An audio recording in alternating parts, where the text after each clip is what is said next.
आपका पसंदीदा YouTube channel India news viral Bihar Jharkhand आपके लिए लेकर आया है आपके क्षेत्र से जुड़ी दिन भर की टॉप 25 खबरें। Top 25 at the rate 8 PM। खबरों की शुरुआत करने से पहले यदि आपने हमारे चैनल को सब्सक्राइब नहीं किया है तो आज ही सब्सक्राइब करें और बेल आइकन दबाना ना भूलें। तो चलिए शुरू करते हैं खबरों का सिलसिला। इंडिया गठबंधन को लेकर सियासत गर्म है। राजद सांसद मनोज कुमार झा ने कहा, इंडिया गठबंधन राष्ट्रीय स्तर पर एक विकल्प देने के लिए था। राज्यों की परिस्थितियां बिल्कुल अलग होती हैं। उसी बारे में तेजस्वी यादव ने भी कहा था। यही इंडिया गठबंधन का मूल मंत्र है। इंडिया गठबंधन एक सोच थी और वो सोच कभी खत्म नहीं होगी। दिल्ली भाजपा कार्यकर्ताओं और समर्थकों ने पूर्वांचल के लोगों के खिलाफ आप संयोजक अरविंद केजरीवाल की टिप्पणी के विरोध में अशोक रोड से अरविंद केजरीवाल के आवास तक पूर्वांचल सम्मान मार्च में हिस्सा लिया। उधर अरविंद केजरीवाल ने कहा, भाजपा ने दिल्ली को भारत की अपराध राजनीति बना दिया है। भाजपा अब धरना पार्टी बन गई है। कल मैं चुनाव आयोग में शिकायत करने गया था कि भाजपा रोहिंग्या के नाम पर पूर्वांचल और दलितों के वोट काट रही है। छत्तीसगढ़ के मुंगेली जिले के सरगांव में गुरुवार को एक स्मेल्टिंग प्लांट का साइलो ढांचा ढहने के बाद बचाव अभियान जारी है, जिसमें कथित तौर पर मजदूर फंस गए थे। घटना में मुंगेली कलेक्टर राहुल देव ने कहा, संरचना के ढहने के बाद कुछ श्रमिक फंस गए थे। अभी साइट क्लियरेंस का काम चल रहा है, जिसके बाद मुख्य बचाव अभियान जारी करेंगे। हमारे पास SDRF और NDRF की टीमें और बचाव उपकरण मौजूद हैं। अगर हालात हमारे पक्ष में रहे तो 5 से 6 घंटे के भीतर साइट क्लियरेंस का काम पूरा हो जाएगा। एक श्रमिक को घायल अवस्था में अस्पताल में भर्ती कराया गया है। केंद्रीय गृह मंत्री अमित शाह दिल्ली चुनाव 2025 से पहले भाजपा कोर कमेटी की बैठक के लिए शुक्रवार को भाजपा के राष्ट्रीय अध्यक्ष JP नड्डा के आवास पर पहुंचे। मालूम हो कि गुरुवार को JP नड्डा ने भाजपा प्रदेश कार्यालय में पार्टी नेताओं के साथ बैठकर आगामी विधानसभा चुनाव को लेकर चर्चा की थी। असम के 3 किलो उमरंगसो क्षेत्र में एक कोयला खदान में फंसे 8 लोगों को बचाने के लिए बचाव अभियान जारी है। इसमें कुल 9 मजदूर फंसे थे। एक मजदूर का शव निकाला जा चुका है। लगातार 4 दिनों से रेस्क्यू ऑपरेशन जारी है। इसमें NDRF, नेवी और सेना की टीमें लगी हैं। अब खबरें झारखंड से। पूर्व मुख्यमंत्री रघुवर दास 14 माह बाद फिर से भाजपा में शामिल हो गए। भाजपा प्रदेश अध्यक्ष बाबूलाल मरांडी ने उनका स्वागत किया। रघुवर दास की वापसी बड़े ही दमखम के साथ भाजपा में हुई है। शुक्रवार को पूरा प्रदेश कार्यालय ढोल नगाड़ों से गूंजता रहा। सभी कार्यकर्ताओं के चेहरे पर खुशी और उत्साह देखी गई। बता दें कि लंबे समय के बाद सक्रिय राजनीति में रघुवर दास की एंट्री हो गई है। अब संगठन को मजबूती के साथ धार देने की कोशिश रघुवर दास करेंगे। झारखंड के पूर्व मुख्यमंत्री रघुवर दास के स्वागत के दौरान एक बड़ा हादसा हो गया। उनके आगमन पर आतिशबाजी के जरिए भव्य स्वागत की तैयारी की गई थी। इसी दौरान आतिशबाजी की चिंगारी से एक बाइक में अचानक आग लग गई। घटना ने वहां मौजूद लोगों में अफरा तफरी मचा दी। मौके पर मौजूद लोगों ने किसी तरह आग पर काबू पाया। इस हादसे में किसी के हताहत होने की खबर नहीं है। नाबालिग के साथ रेप के बाद हत्या मामले में लोहरदगा न्यायालय ने शुक्रवार को फैसला सुनाते हुए हत्यारोपी इंद्रदेव उरांव के लिए फांसी की सजा मुकर्रर की है। ये सजा जिला एवं सत्र न्यायाधीश प्रथम सह विशेष न्यायाधीश पॉस्को एक्ट अखिलेश कुमार तिवारी की अदालत ने सुनाया है। लोक अभियोजक मिनी लकड़ा ने इस केस में अपनी महत्वपूर्ण भूमिका निभाते हुए आरोपी को सजा दिलाई है। बाघमारा के मधुबन थाना क्षेत्र में कल हुए हिंसा के बाद शुक्रवार को बोकारो रेंज के IGS माइकल राज, DIG Surendra Jha, SSP HP Janardan ने घटनास्थल का निरीक्षण किया। इस दौरान कई थानों की पुलिस बल भी मौके पर मौजूद रही। इस दौरान सर्च ऑपरेशन भी चलाया गया। मालूम हो कि गुरुवार को 2 गुटों के बीच हुए हिंसक झड़प में जमकर गोला बारूद चले थे। साथ ही कई राउंड फायरिंग की घटना हुई थी, जिसमें SDPO घायल हुए हैं। शुक्रवार को दिल्ली स्पेशल ब्रांच और झारखंड STF ने चान्हो के चित्री गांव से अलकायदा के संदिग्ध आतंकी शाहबाज अंसारी को गिरफ्तार किया है। एसटीएफ को कांड संख्या 103/24 में शाहबाज की तलाश थी। फिलहाल दिल्ली स्पेशल ब्रांच और एसटीएफ शाहबाज अंसारी को अपने साथ ले गई है। इस कार्रवाई के बाद इलाके में सनसनी फैल गई है। 76वें गणतंत्र दिवस की तैयारी को लेकर जमशेदपुर जिला प्रशासन ने तैयारी शुरू कर दी है। इसको लेकर शुक्रवार को सुरक्षा, यातायात और कार्यक्रमों की व्यवस्था को लेकर उपायुक्त की अध्यक्षता में एक महत्वपूर्ण बैठक आयोजित की गई। बैठक में जिला प्रशासन के उच्च अधिकारियों और पुलिस अधिकारियों ने भाग लिया और गणतंत्र दिवस समारोह की सफलता के लिए जरूरी दिशा निर्देश दिए गए। उपायुक्त ने सभी संबंधित अधिकारियों को ससमय तैयारियां पूरी करने का निर्देश दिया। आगामी मैट्रिक और इंटर की परीक्षा को लेकर शुक्रवार को धालभूम अनुमंडल स्तरीय शिक्षकों एवं प्रधानाध्यापकों के साथ समीक्षा बैठक संपन्न हुई। इसमें जिला शिक्षा पदाधिकारी मनोज कुमार एवं जिला शिक्षा अधीक्षक आशीष कुमार पांडे ने विद्यालय के प्रधानाध्यापकों एवं शिक्षा विभाग के कर्मियों के साथ अलग अलग बैठक कर उन्हें दिशा निर्देश दिए। शुक्रवार तड़के जिला खनन पदाधिकारी के नेतृत्व में गठित टीम ने कांड्रा थाना अंतर्गत पिंडराबेरा में एक अवैध बालू लदे हाईवा संख्या JH 05 BW 0112 को जब्त किया। वहीं कागजात मांगे जाने पर नहीं दिखाने पर अवैध बालू लदे हाईवा को जब्त कर कांड्रा थाने के हवाले कर दिया। इसी कड़ी में विभाग की टीम ने सरायकेला थाना अंतर्गत कोलेबिरा में एक अवैध बालू लदे ट्रक को जब्त किया गया, जिसे सरायकेला थाने को सपुर्द किया गया है। आगे की कार्रवाई जारी है।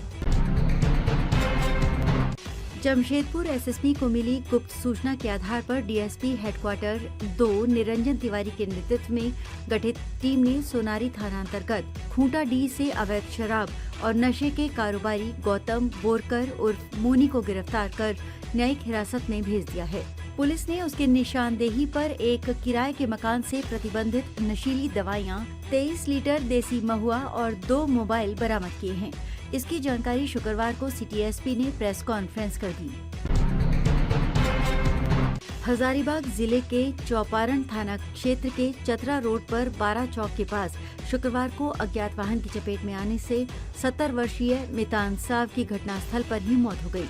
मृतक चौपारण थाना क्षेत्र के झाप गांव के रहने वाले थे। घटना की सूचना पर पहुंची पुलिस ने शव को कब्जे में लेकर पोस्टमार्टम के बाद परिजनों को सौंप दिया है। वहीं परिजनों में मायूसी छा गई है। अब खबरें बिहार से। बिहार मंत्रिमंडल की शुक्रवार को बैठक हुई। मुख्यमंत्री नीतीश कुमार की अध्यक्षता में हुई बैठक में राज्य के विकास, रोजगार सृजन सहित ढांचागत विकास के एजेंडों पर मुहर लगी। मंत्रिमंडल सचिवालय विभाग की ओर से बताया गया कि मंत्रिमंडल की बैठक में कुल 55 एजेंडों को स्वीकृति मिली। अल्पसंख्यक कल्याण विभाग, ग्रामीण विकास विभाग, नगर विकास एवं आवास विभाग, पर्यटन विभाग, परिवहन विभाग, राजस्व एवं भूमि सुधार विभाग सहित कई अन्य विभागों से जुड़े विभिन्न एजेंडों को मंत्रिमंडल ने अपनी मंजूरी प्रदान की। निगरानी विभाग ने औरंगाबाद में एक बड़ी कार्रवाई करते हुए सच्चिदानंद सिन्हा कॉलेज के अकाउंटेंट मनोज कुमार सिंह के आवास पर छापेमारी की है। इस छापेमारी में करोड़ों रुपए की संपत्ति बरामद हुई है। प्राप्त जानकारी के अनुसार निगरानी विभाग को शिकायत मिली थी कि मनोज कुमार सिंह अपनी आय के स्रोत के अनुरूप इतनी संपत्ति नहीं रख सकते हैं। इसी शिकायत के आधार पर बीती रात उनके आवास पर छापेमारी की गई। मनोज कुमार सिंह ने इन आरोपों को खारिज करते हुए कहा कि उनके विरोधियों ने उन्हें फंसाने की साजिश रची है। उन्होंने दावा किया कि उन्होंने निगरानी विभाग को अपनी आय से संबंधित सभी दस्तावेज सौंप दिए हैं। प्रवर्तन निदेशालय ने शुक्रवार को आरजेडी विधायक आलोक मेहता के 19 ठिकानों पर छापेमारी की है। ये कार्रवाई बैंक लोन घोटाले से जुड़े एक मामले में की गई है। मामला वैशाली कोऑपरेटिव बैंक से संबंधित बताया जा रहा है, जिसमें करोड़ों रुपए के लेन देन की जांच की जा रही है। सूत्रों के अनुसार ये छापेमारी वित्तीय अनियमितताओं और धोखाधड़ी के आरोपों के तहत की गई है। मामले में और भी खुलासे होने की संभावना है। राजद विधायक के बिहार, दिल्ली और उत्तर प्रदेश के 19 ठिकानों पर ईडी की रेड जारी है। राजद विधायक आलोक मेहता के ठिकानों पर ईडी की रेड पर केंद्रीय मंत्री चिराग पासवान ने कहा, अगर आपने कुछ गलत नहीं किया तो आपको जांच एजेंसियों से डरने की जरूरत नहीं है, लेकिन छापेमारी किसी जानकारी के आधार पर ही होती है। अगर कुछ गलत पाया गया तो किसी भी गुनाहगार को बख्शा नहीं जाएगा। इंडिया गठबंधन को लेकर तेजस्वी यादव के बयान पर केंद्रीय मंत्री चिराग पासवान ने कहा, आज इन्हीं के घटक दलों ने इंडी गठबंधन को स्वाहा कर दिया। आज उन्हीं के कई घटक दलों ने उसकी समाप्ति की घोषणा कर दी। एक बात तय है कि विपक्ष बंट चुका है। ऐसे भानुमति के कुनबे को कई बार बनते और बिगड़ते हम देख चुके हैं। कांग्रेस के नेतृत्व को देश की जनता तो नकार ही चुकी है। कांग्रेस का नेतृत्व इनके घटक दल तक स्वीकार करने को तैयार नहीं है। गया में पुलिस और अपराधियों के बीच एक मुठभेड़ हुई। इस मुठभेड़ में एक अपराधी प्रहलाद मांझी उर्फ पगला मांझी, जो 50,000 रुपए का इनामी था, घायल हो गया। वो मुफस्सिल थाना क्षेत्र का निवासी था और डेल्हा थाना के लोको कॉलोनी में कुछ समय से पुलिस से बच रहा था। पुलिस को गुप्त सूचना मिली, जिसके आधार पर मुफस्सिल थाना की पुलिस ने मौके पर पहुंचकर छापेमारी की। जैसे ही पुलिस ने उसे देखा, उसने फायरिंग कर भागने की कोशिश की। खुद को घिरा देख उसने पुलिस बल पर फायरिंग कर दी। पुलिसकर्मियों ने भी जवाबी कार्रवाई करते हुए फायरिंग की, जिससे पगला मांझी घायल हो गया।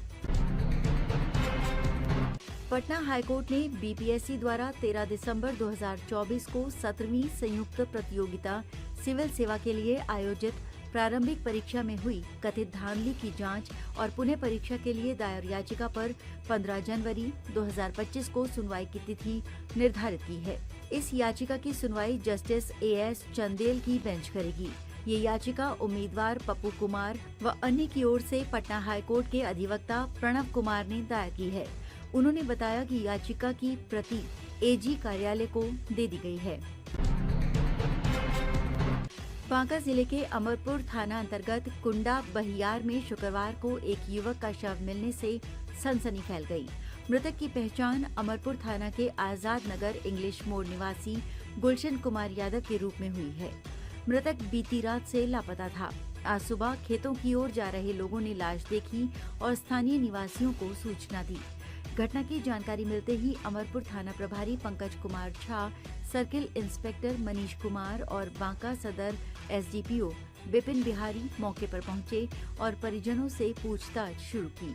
प्रथम दृष्टया मामला प्रेम प्रसंग में हत्या से जुड़ा प्रतीत हो रहा है। दिल्ली के पूर्व मुख्यमंत्री अरविंद केजरीवाल द्वारा बिहार और उत्तर प्रदेश के लोगों के संबंध में दिए गए विवादास्पद बयान के बाद केंद्रीय मंत्री गिरिराज सिंह ने उन पर तीखा हमला किया है। उन्होंने कहा कि जो स्वयं भ्रष्ट मुख्यमंत्री हैं, वो बिहार और यूपी के लोगों के बारे में अपशब्द कह रहे हैं। गिरिराज सिंह ने केजरीवाल को भ्रष्ट बताते हुए आरोप लगाया कि उन्होंने अन्ना हजारे को धोखा दिया है। उन्होंने ये भी कहा कि केजरीवाल बिहार और यूपी के लोगों पर कटाक्ष कर रहे हैं, जबकि वास्तव में वो इन राज्यों के लोगों की बदौलत ही दिल्ली के मुख्यमंत्री बने थे।